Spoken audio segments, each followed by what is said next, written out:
बॉलीवुड के जाने माने सिंगर शान ने एनडीटीवी से खास बातचीत की है। शान ने अपने नए गाने को लेकर खुलकर बातचीत की, साथ ही कई गाने भी सुनाए। होली को लेकर भी उन्होंने बताया कि होली कैसे मनाई। देखिए एनडीटीवी के साथ शान की एक खास बातचीत। नमस्कार, मैं हूं समेत एनडीटीवी में आपका बहुत बहुत स्वागत है। आज हमारे साथ में है म्यूजिक कंपोजर विक्रम घोष, जो कि अपनी नई एल्बम तन्हाइयां के बारे में हमसे खुलकर बात करेंगे। विक्रम, हमसे जुड़ने के लिए बहुत बहुत धन्यवाद। आप दोनों से ये पूछना चाहता हूँ, होली थी अभी बीते दिन, तो आप दोनों ने कैसे क्या सेलिब्रेट की? क्योंकि बॉलीवुड की होली ये तो जग जाहिर है, बोलने की कोई जरूरत ही नहीं है। आपने कैसे सेलिब्रेट की? नहीं, वैसे हम दोनों ने बॉलीवुड में कुछ ना कुछ काम तो किया है, लेकिन बॉलीवुड की होली में हम शामिल नहीं हुए थे। हम तो बस होली मना रहे थे अपने दोस्तों के साथ। अपने दोस्तों तो के साथ कैसे सेलिब्रेट किया आपने, ये बताइए। इस बार होली में वैसे हाँ, थोड़ी सी बॉलीवुड वाली होली हुई थी, क्योंकि राजकुमार हिरानी जी के होली पे हम गए थे दोनों मियाँ बीवी, और वहाँ कुछ हमारे काफी शर्मन जोशी और बहुत सारे दोस्त वहाँ मिले। और वहाँ एक खास होली बनी थी, मड आइलैंड क्रिएट किए थे। उनके लॉन में ना थोड़ा सा वो मिट्टी पानी वाली एक चीज थी, तो वहाँ हम खुद को खूब क्या कहें, उसमें थोड़ा बहुत बैठ गए, रोल वोल किए, फिर रंग वंग लगाए, और फिर ऑफ कोर्स खाना पीना गाना वाना काफी मजेदार रहा। क्या विक्रम आप थे साथ में इनके, कि आपने अलग ही बनाई अपनी दुनिया में? मैं तो कलकत्ता में रहता हूँ, और कलकत्ता में, हाँ। हाँ। मेरा होली के रंग से थोड़ा सा एलर्जी है, और वो फिजिकल एलर्जी है। हाँ। तो लेकिन मैं जो करता हूँ वो मेरे लिए वो बहुत अच्छी बात है। मैं म्यूजिकली होली को सेलिब्रेट करता हूँ। तो हमारे घर में सारे दोस्त लोग आते हैं जो म्यूजिकल दोस्त है, साथ में मिलकर थोड़ा गाना बजाना करते हैं और खूब खाना खाते हैं। वो हमने किया और बहुत बहुत मजा आया। चलो हम आपके गाने पर आते हैं। आपका जो तन्हाइया गाना है, जिसको लोग काफी पसंद कर रहे हैं, तो शान और विक्रम आपके साथ क्या जैसे नए कुछ गाने आते हैं, कुछ असाइनमेंट रहता है क्या? क्या अब खत्म हो चुका है, क्योंकि आप काफी लंबे समय से म्यूजिक इंडस्ट्री में काम कर रहे हैं। नहीं, एक्चुअली पिछले 3-4 सालों में जब से विक्रमदा के साथ मेरी एक म्यूजिकल ट्यूनिंग हुई है, आप कह सकते हैं कि उसके पहले भी हम लोग काम कर रहे थे, लेकिन रुक रुक के, शायद उनके जैसे 3-4 सालों में एक प्रोजेक्ट था बंगाली फिल्म का कोई गाना हो, या फिर कभी हम लोग को जैसे ड्यूरेंट कप का एक एंथम करना था। लेकिन ये जो नॉन फिल्म सिंगल्स का जो दौर शुरू हुआ, और उसके बाद हम लोग लगातार काफी 6-8 गाने साथ में किए हैं, कुछ तो अब तक रिलीज के कगार में बाकी है। लेकिन वो सबसे कमाल की बात ये हुई थी कि हम लोग वो गाने बंगाली में एंड हिंदी में कर रहे थे। Correct. और कमाल ये था कि जब मैं उसे मतलब सुनता था एज अ हिंदी सॉन्ग, ये नहीं लगता था कि इसकी नींव कहीं ना कहीं इसमें कोई बंगालीपन है। और जब बंगला में आप सुनो तो ऐसा ना लगे कि यार इसमें कोई नॉन बंगाली बात है। तो that is the genius of the maestro कि Vikram da, of course being rhythm, उनकी स्पेशलिटी है रिदम। देखिए पीछे ही उनके there is a beautiful painting, you can see पिताजी के हैं। पिताजी ऑन द तबला। तो उनकी विरासत में है रिदम। लेकिन म्यूजिक में रस जो है ना, वो सिर्फ जिस तरह से रिदम, मेलोडी, लिरिक और एक मजा, ये चारों चीजों को घोल के जिस तरह से वो ले आते हैं ना, तो वो एक कमाल होता है। And it is for the common listener, it is not for someone who has to be very well versed और well informed in the in the detailing of music. तो वो उनके साथ शुरू शुरू में मैं भी थोड़ा सा डरा हुआ था, क्योंकि उनकी एक अलग पहचान है, और जब वो अपने शोज करते हैं तो काफी वो विकट चीजें लोगों के सामने रखते हैं। तो मुझे लगता था कि कुछ इस तरह के ही कॉम्पोजिशंस होंगे, लेकिन his compositions are deceptively simple, और ऐसे कॉम्पोजिशंस मुझे गाने में बहुत मजा आता है। I really like that word, deceptively simple. Ji So, ji. Sumit, I would like to add here that एक तो शान का सिंगिंग, उसकी आवाज and his diction. I've been a fan of it for forever now. Ever since he came onto the scene, I've been hearing his singing, and I think there is a wonderful appeal to what he does. और ये जो गाना है तन्हाई आप, ये लेकिन तन्हाई का गाना है, ये बहुत हैप्पी सॉन्ग नहीं है। बट व्हेन ही सिंग्स, एक कशिश ऐसा पैदा होता है। मुझे लगा था कि ये गाना अगर शान गाए तो it will really get it's due.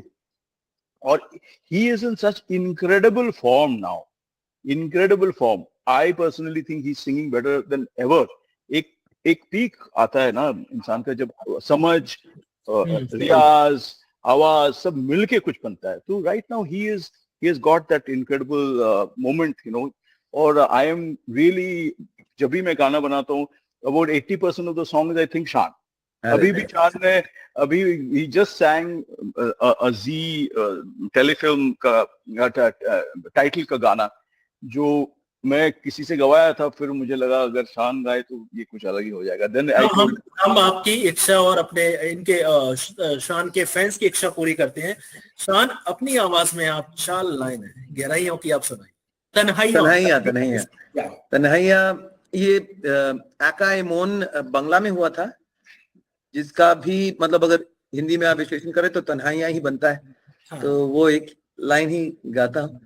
तन्हाइया अक्सर तेरे बारे में पूछा करे, तन्हाइया अक्सर तेरे बारे में पूछा करे.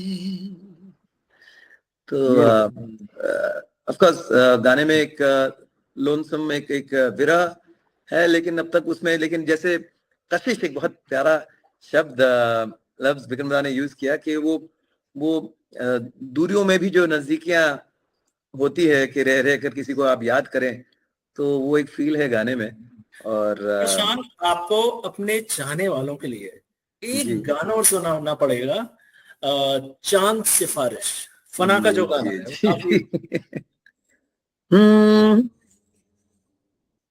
चांद सिफारिश जो करता हमारी, देता वो तुमको बता, शर्मो हया के पर्दे गिरा के करनी है हमको खता, जिद है अब तो है खुद को मिटाना, होना है तुझ में फना, तन्हाइया अक्सर तेरे बारे में पूछा करी. सुपर. अब अभी तक मुझे वो तन्हाइयों की सुरूर में हूँ मैं थोड़ा सा.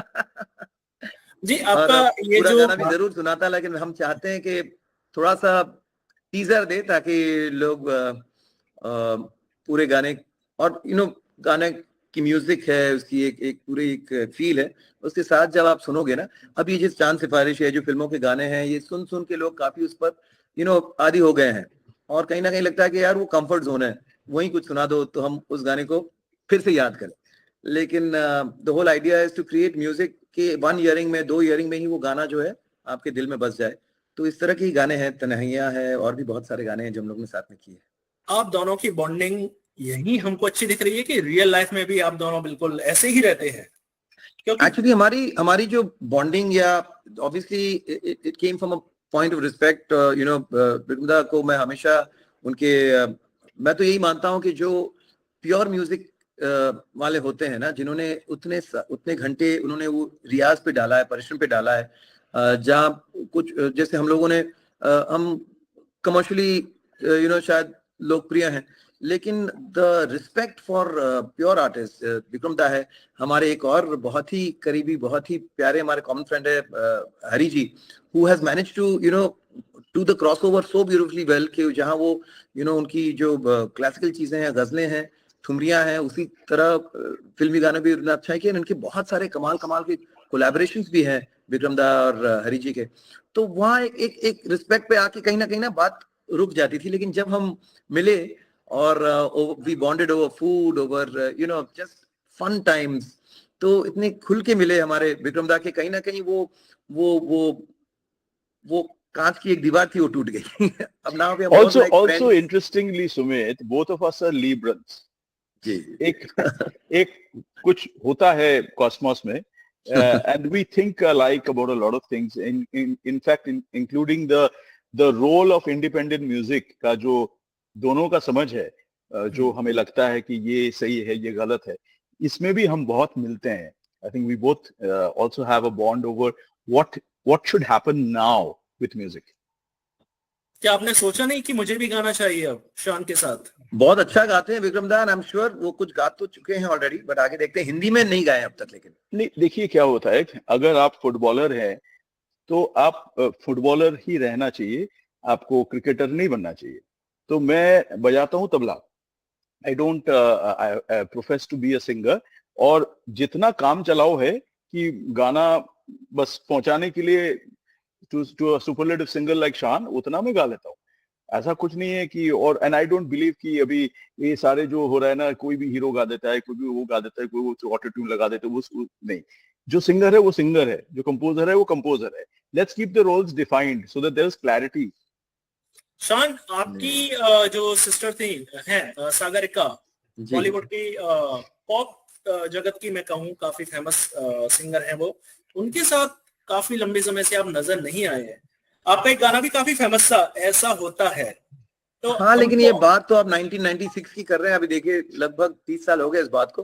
एंड ऑफ कोर्स सिस्टर बहुत अच्छा गाती हैं, लेकिन उन्होंने डिसाइड किया कि प्रोफेशनली उनको क्या हो जाता है, जब आप किसी चीज को एज अ प्रोफेशन कर लेते हैं तो उसके पीछे एक आप कह सकते हैं एक कंटिन्यूस, जैसे कि तलवार लटक रही है कि मैं नेक्स्ट क्या करूं, नेक्स्ट क्या करूं। लोग एक एक्सपेक्टेशन हो जाता है, खुद पर एक एक्सपेक्टेशन हो जाता है।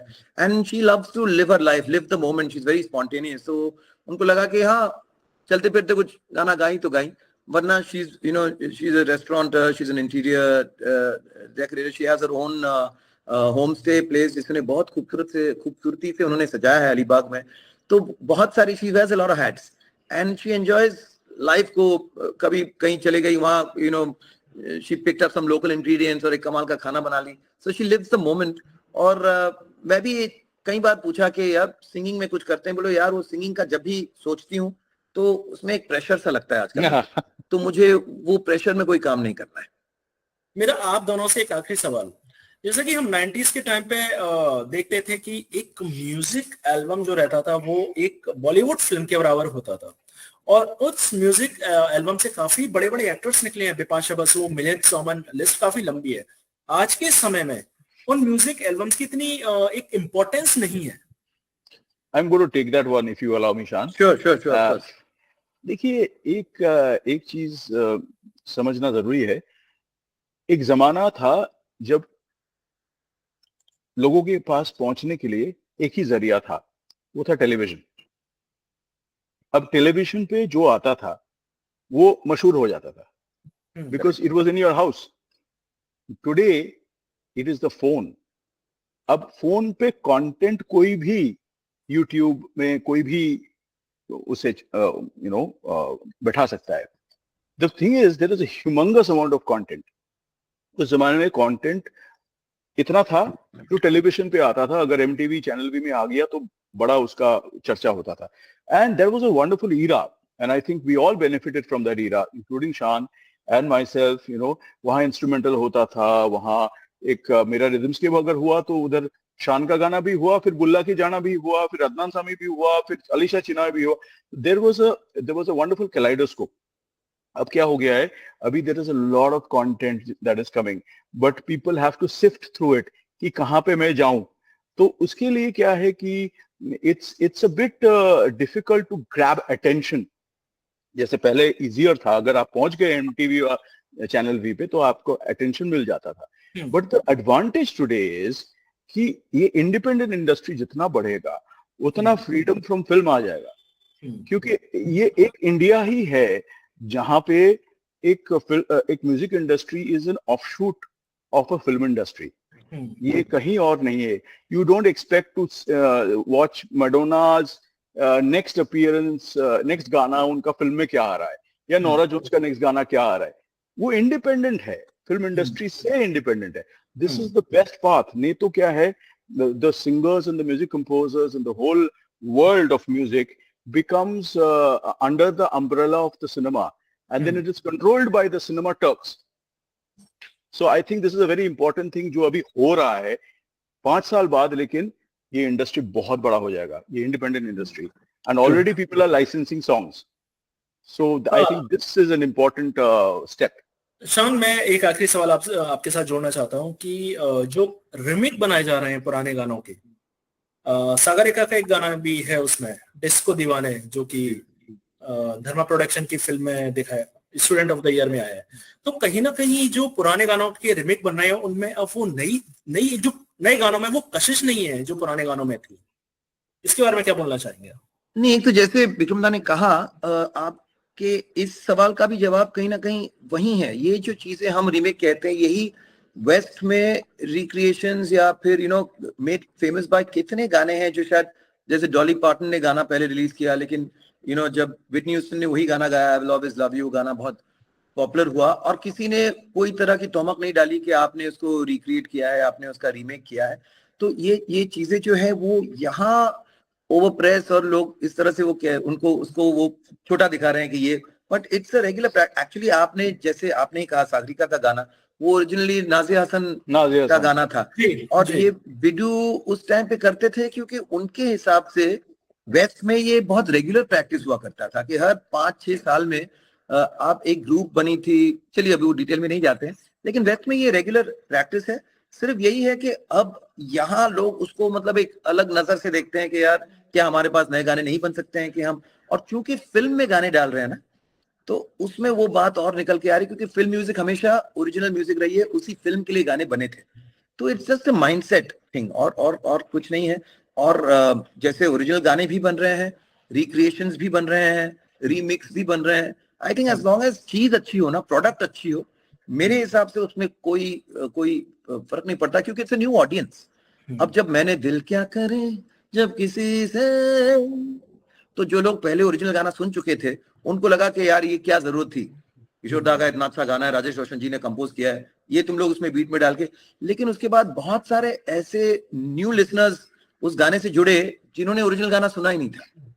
सो a great melody, a great song, if it gets a new life, a new lease of life to a new audience, I think it's good enough. हाँ, credit should be given to the original creators. That is very important. कि जिसका गाना है आप उनका नाम ही नहीं देते हो, जिन्होंने लिखा है उसके बारे में आप कहते ही नहीं हो। Singer is okay because singer तो नया हो गया, लेकिन कंपोजर लिरिसिस्ट का नाम रखना ही चाहिए। That is very important. वो चीज वेस्ट में करते हैं जो यहाँ नहीं करते हैं। कई बार करते भी हैं, लेकिन कई बार उसको मतलब स्लिप आउट कर देते हैं। वो नहीं करना चाहिए। अगर विजू शाह ने बनाया आंख मारा तो उनका नाम आना चाहिए, नॉट तनिष्क बख्शी। शान और विक्रम, हमसे जुड़ने के लिए बहुत बहुत धन्यवाद। Thank you, pleasure. ये थे हमारे साथ बॉलीवुड सिंगर शान और म्यूजिक कंपोजर विक्रम घोष, जिन्होंने अपनी नया गाना तन्हाइयां और कुछ सिंगिंग करियर को लेकर हमसे खुलकर बात की। आज के लिए बस इतना ही। नमस्कार।